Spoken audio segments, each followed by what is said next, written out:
ایک جنگل میں بڑا مضبوط ہاتھی رہتا تھا جس کا نام رستم تھا۔ رستم جنگل کے تمام جانوروں میں سب سے زیادہ طاقتور تھا۔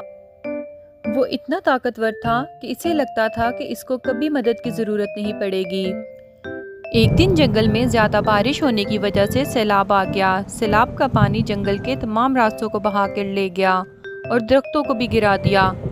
رستم چونکہ بہت طاقتور تھا، اس نے کوشش کی کہ وہ خود ہی پانی کے بیچ سے نکل جائے گا، لیکن پانی کا بہاؤ اتنا تیز تھا کہ وہ اپنی پوری طاقت کے باوجود آگے نہ بڑھ سکا۔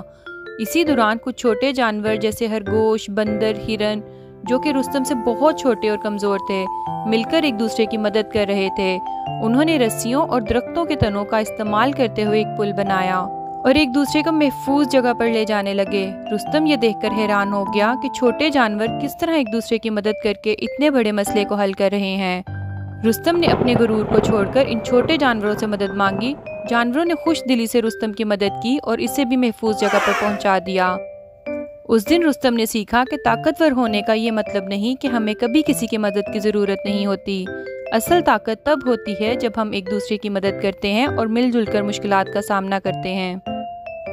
اس کہانی سے ہمیں سبق ملتا ہے کہ غرور انسان کو تنہا کر دیتا ہے۔ اصل طاقت دوسروں کے ساتھ مل کر رہنے اور کام کرنے میں ہے۔